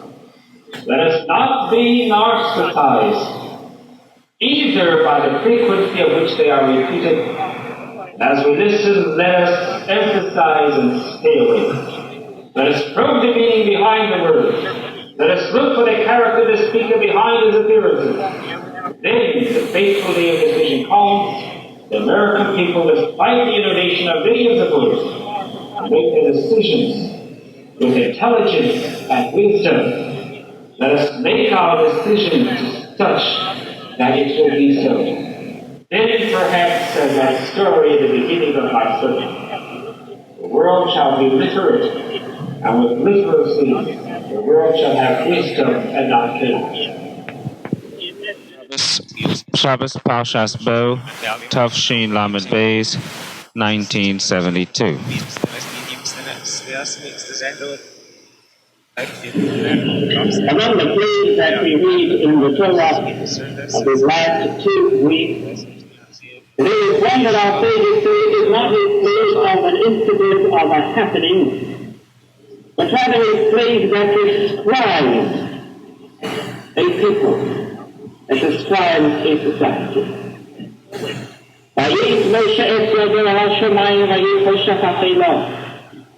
And Moses lifted up his hands unto the heavens, and there was a dark, deep darkness. The young slave, unnatural darkness, a darkness that could be touched, says our Torah.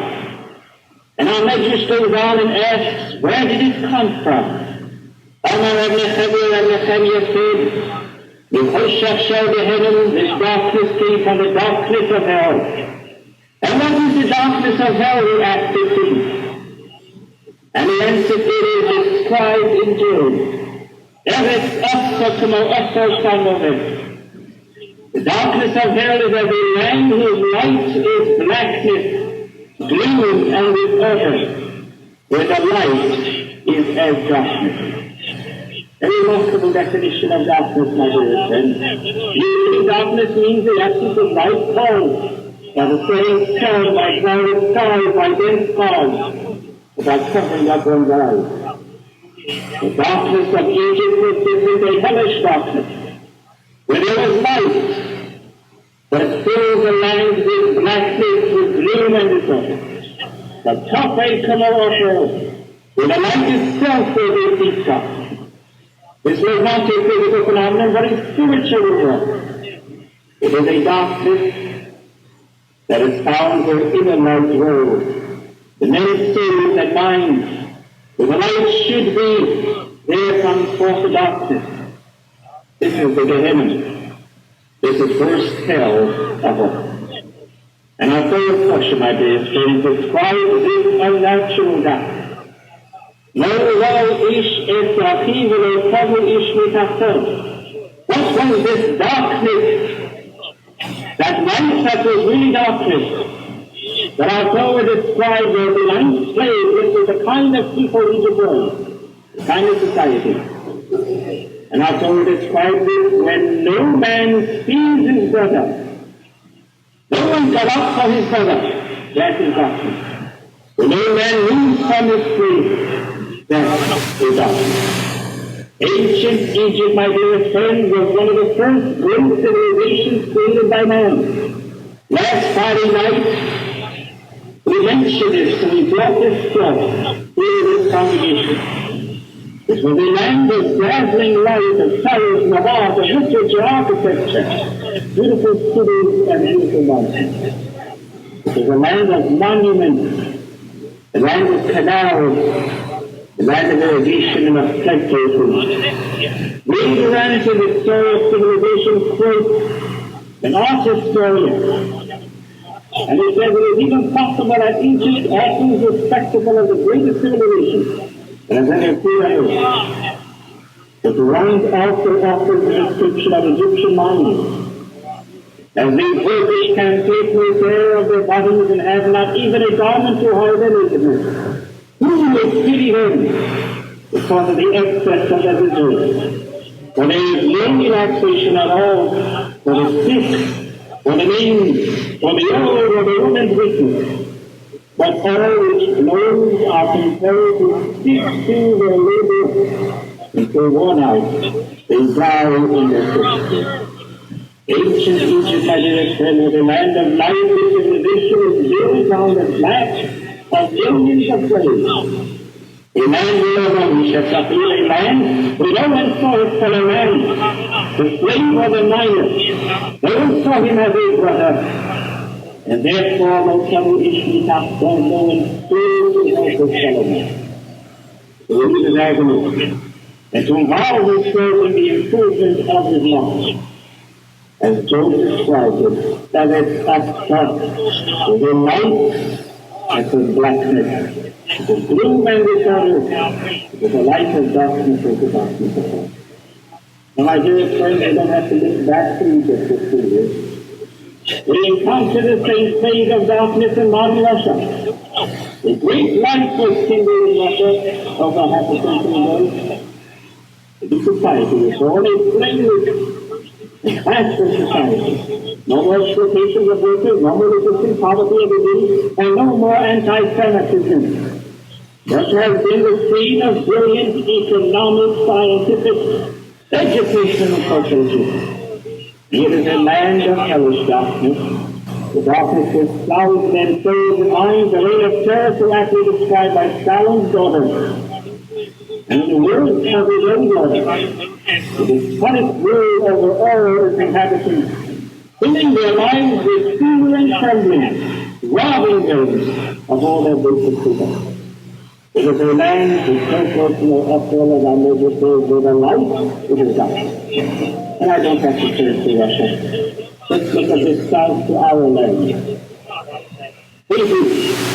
What kind of land is Haiti? How do they move? We turn to Sudan, to Syria, to Libya, to Morocco, to Algeria, many of the Arab countries, and I think each and every one of you can picture a nation that is called a government that has a flag in the United Nations.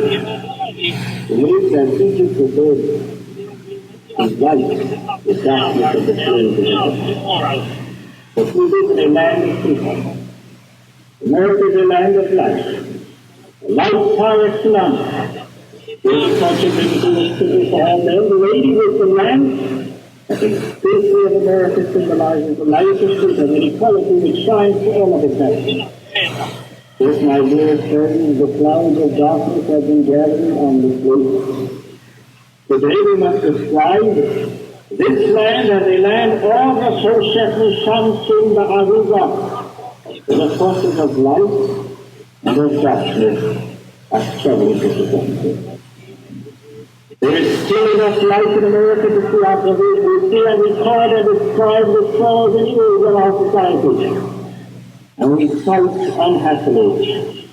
We strive.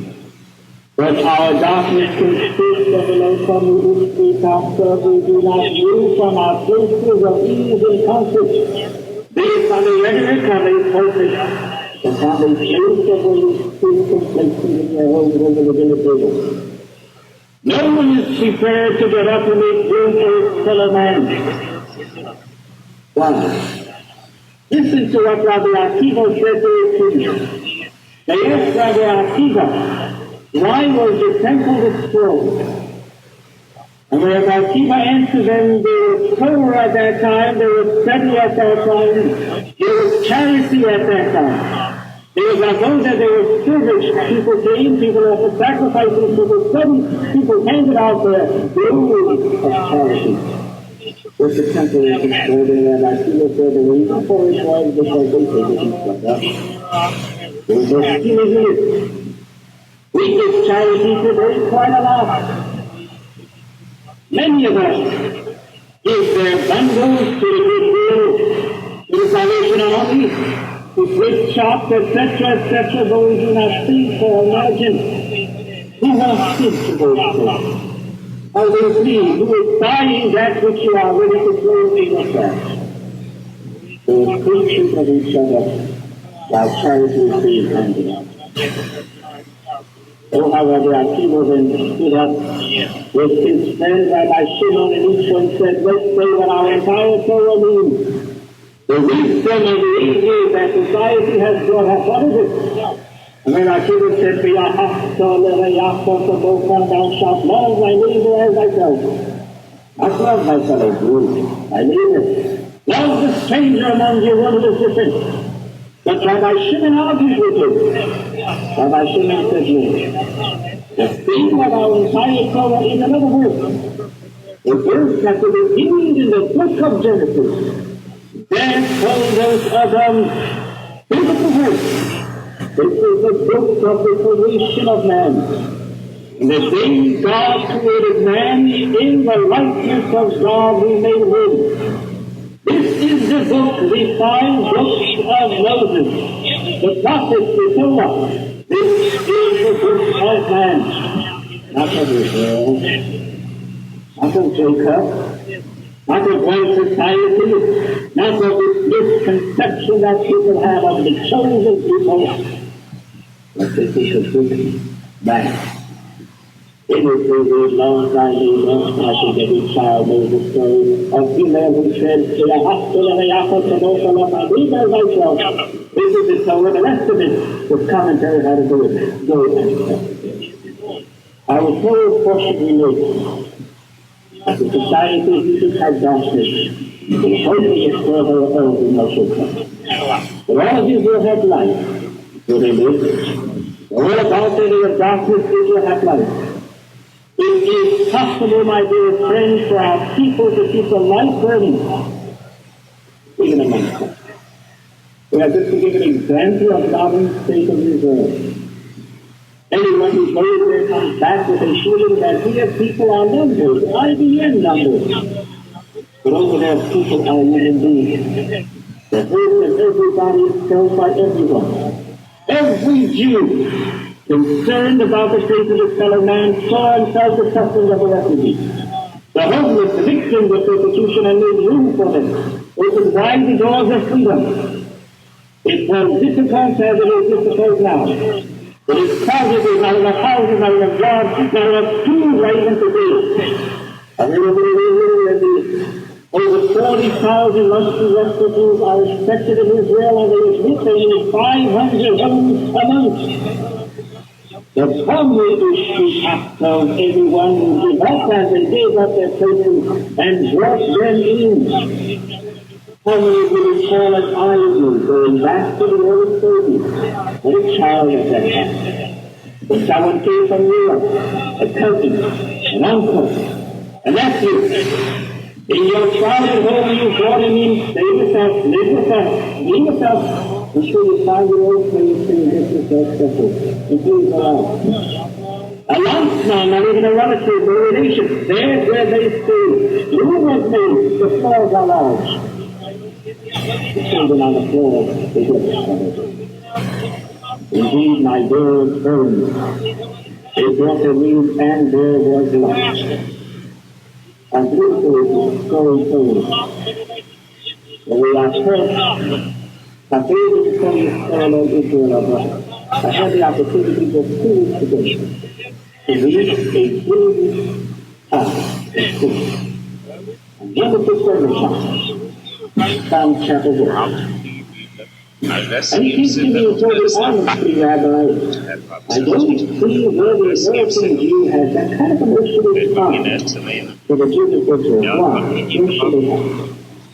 And it was just that morning that we read something in this book. And I told him, dear Father, in Ireland, there's battle going on between Catholics and Protestants. Where are all the Catholics in America? Why are they not marching with signs, protesting the bigotry that went on there for years by? Marching to see peace over there in that place of Ireland, it is your co-religion. But let something like this happen to the Jews, anywhere in this world, and they will be marching, and they will be walking, there will be signs, and there will be protests, because our hearts are taught and taught of and so you pray. From the way of Moses we have learned we do not tell we cannot sin. The God's gospel in front of us. Oh. You know, there is a Jesus was told, my dear friend.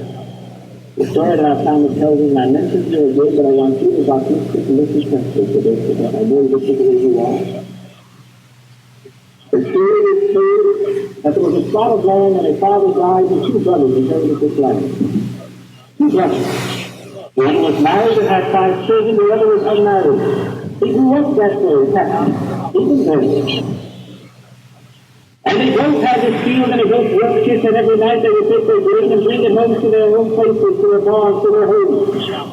And as 10 years passed by, 15 years passed by, suddenly his brother who had no children said to himself, look, I'm getting older, I have plenty.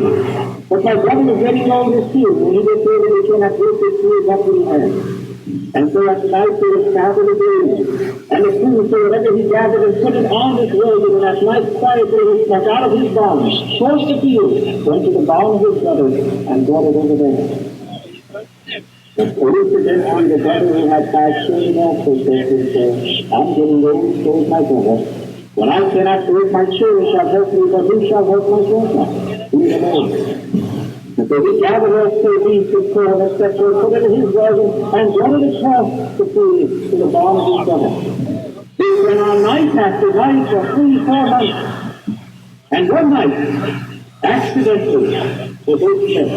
They did not have shields. And when they asked each other what they were doing, they told them the story. They took each other around and started to cry, and our Talmud tells her the angels in heaven cried. And when the tears fell on that spot, God said, this is the place. So these two brothers prove that I want the Holy of Holies to be arrested. That's the place where the Holy Commission. And we were saying how the Holy beginners ministry leading his brothers out of the darkness of slavery. Our Bible tells us we restore their burdens by ravishing no one.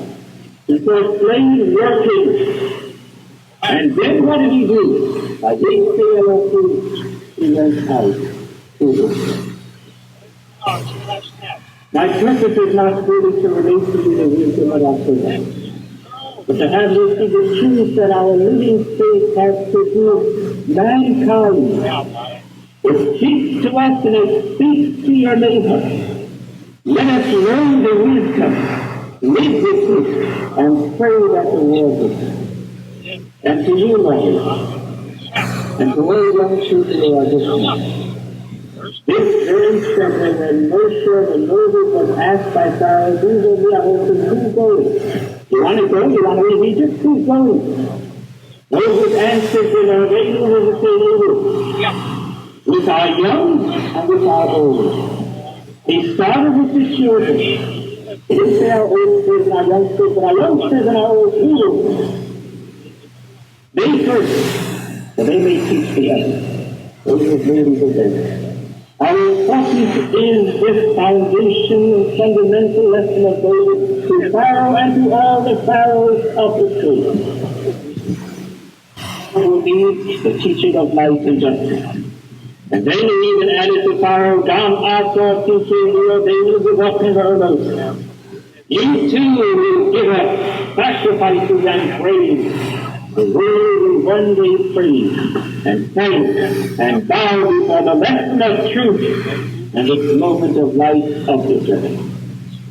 This is our role, mine and yours and your friends and your neighbors and to the entire society. This is our role. This is your role also, my spiritual blessing. To keep the light burning, so all of us has there be done. I am in the word of Isaiah. Isaiah says these words. Ehine ha-kosher tichase ohed, v'ahokel amin, v'lefa yizrach Adonai, v'vodei lefa yehored. Behold, darkness is covering the earth, and clouds are over nations, and upon you God is shining. And the Spirit is seen upon you, and nations shall go to your light, and kings shall touch your ways. Let us pray that day shall be close at hand. Shabbos, Parshas Beshalach, Tafshin Lamed Beis, 1972.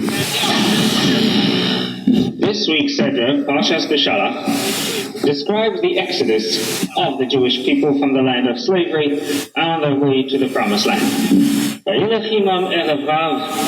And with the Jews also went along others, perhaps other slaves in Egypt who went along for the moment of freedom out of this land of slavery, or others who have perhaps converted to the Hebrew faith, and were to go with them to this Promised Land. There was, however, no question whatsoever who may leave this land of Egypt and who is to enter to the land of Canaan that was later to become Eretz Israel. In 1948, when once again the oppressed were leaving the lands of oppression to return to their homeland, to this new formed and new reborn Eretz Israel, not everyone had so been given the mandate to come to the land of Israel as an immigrant, as an Ola. Here then, there were particular laws. The law of return. And the law of return simply was that every Jew has a right to come to Israel as an immigrant, except indeed the criminal element, or those who are a health hazard to others, or those who preached against the Jewish people. And being an Ola, being this kind of an immigrant, you are also entitled to receive automatic Israel citizenship, and it must be welfare help. But the Constitution does not state who was a Jew, and who is a Jew that is so entitled to the immediate laws of the immigrant, of the law of return. Now, in the land of Israel, everyone carries an identity card. This identity card is a carryover that began first in Russia. For in Russia, the identity cards carried their peoplehood, their nationality, since there were Ukrainian and Georgians and Uzbeks and Russians and so on. The British carried over this kind of identity card to the land of Palestine, and it was also written there Arab or Jew. And today in Israel, too, the same kind of identity card is carried by everyone. Of course, with the normal processes of these cards that would have the name, address, etc., there are also two specific questions that are filled in. One, religion, and the other one, peoplehood. The normal Jew, religion, Jewish, peoplehood, Jewish. However, in 1958, a question came to a head. It was in that year that Poland opened its doors and the Jews started to immigrate to the land of Israel. And many of them were intermarried. And certainly we do know, according to halacha, Jewish law, if one is born of a Jewish mother, then that child remains Jewish. In other words, the religion of one, his Jewishness or not, aside from his observance, matters not, depends on the female. In 1958, the secularist minister of Interior directed that a person be listed as Jewish on his identity card simply on the strength of a personal declaration to that effect. Whether the mother be a Gentile, if he declares himself to be Jewish, his identity card is to be written Jewish. You can well understand how this aroused the fierce opposition of the Orthodox. Ben-Gurion, in fact, asked 45 sages in the world for the opinion on how children of such mixed marriages should be indeed registered. And 37 out of the 45 held up the Orthodox view that they are not to be registered on Jews simply by their declaration, but must be indeed born of a Jewish woman. A compromise was reached finally in 1960, whereby the minor's religion would be written not as his own, but as his parents' religion. And if he be one who is born of a Jewish woman, of course it will be Jewish. If not a Jewish woman, it would not be written as Jewish. But in 1962, a Catholic monk by the name of Brother Daniel brought up a new question. Here was a man that was born a Jew, and so according to Jewish law, he is a Jew. However, he was brought up in a Catholic home and indeed converted to Catholicism. And he wanted to be considered an immediate citizen by the law of return, since he was born a Jew, and according to Jewish law, he is a Jew. When this came to the Supreme Court, they said, though according to halacha he is a Jew, however, under the word peoplehood, when we put Jewish, we mean simply that in a secular sense, he follows the people of Judaism. And since Brother Daniel does not, they left the word peoplehood blank completely. Now you may think all is well and fair, though according to Jewish law he'd be considered Jewish. Believe me, the Orthodox were not so enthusiastic and want thing for this man to be listed as a Jew, and so they left it blank thought. Nevertheless, this was the first case that we do see that there was a separation between the law, Jewish law, that would call one Jew, and the state that may not call him a Jew. Everything was fine and dandy until a man by the name of Benjamin Shalit, who was born a Jew in Haifa, married a non-Jewish Scotswoman in Edinburgh, and 2 children were born to them, one in 1964 and one in 1967. Now this man wanted on his identity card, since according to Jewish law indeed, the children are not of the Jewish faith. However, if you are saying, as was said in 1962, that Jewishness depends, or peoplehood depends on his secular sense and his identity with the Jewish people, my children, he says, are certainly identified with the Jewish people, and I want them to have listed under peoplehood the word Jew. For a moment, the government thought, let's forget this whole business of identity cards, but this was overruled simply because it was needed there to separate the kind of Arabs themselves, if he is of the Druze peoplehood, or the Muslim Arab peoplehood, or Christian Arab, and so on, and so that was overruled. The Supreme Court finally ruled that, as in the case of Brother Daniel, the word Jew meant in a secular sense, not necessarily halacha, and therefore he was not to be considered a Jew. In the Charlotte case also, peoplehood is also according to ethnic affiliation, and therefore should be considered Jew. Since, after all, there are many in Israel who we do say Jew, and they are indeed agnostics and atheists. Now you can well imagine how the Orthodox population felt about this.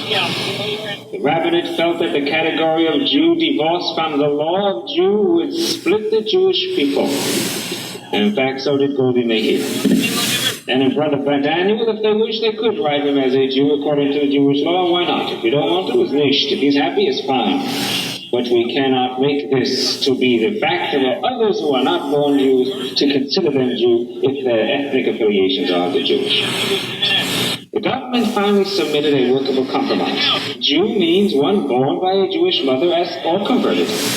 And this is to apply even to the word la'am. The only time you can be considered a Jew, even according to peoplehood, is not for ethnic affiliation, but only as according to halakha. However, if somebody in the family is a Jew, father or mother, according to law, then everyone in the family has a right for citizenship at least, and for the right of law of return, except if he professes to be of another faith completely. And so, in order to be considered a Jew, you must have it according to Jewish law, only via the mother. In order to have your name written down under peoplehood Jew, or under religion Jew, it must be only according to halacha, otherwise nothing. But to have the possibility to return, there's a law of return for all Jews. This is at least one in the family is indeed legally a Jew. It goes for everyone.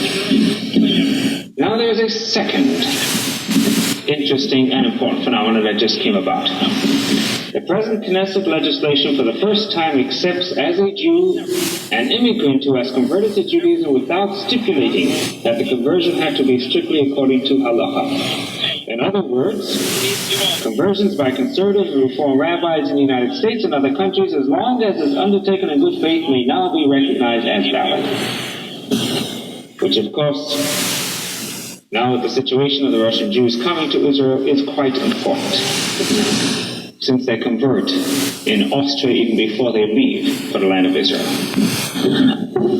Moreover, during the Knesset debate, representatives of the government and the religious authorities promised to try to modify the current Orthodox conversion procedures themselves within Israel and to make them simpler, speedier, and less onerous. It has also been suggested that in the application of the new law, the burden of proving that a person is not a full-fledged Jew will fall on the registration officials.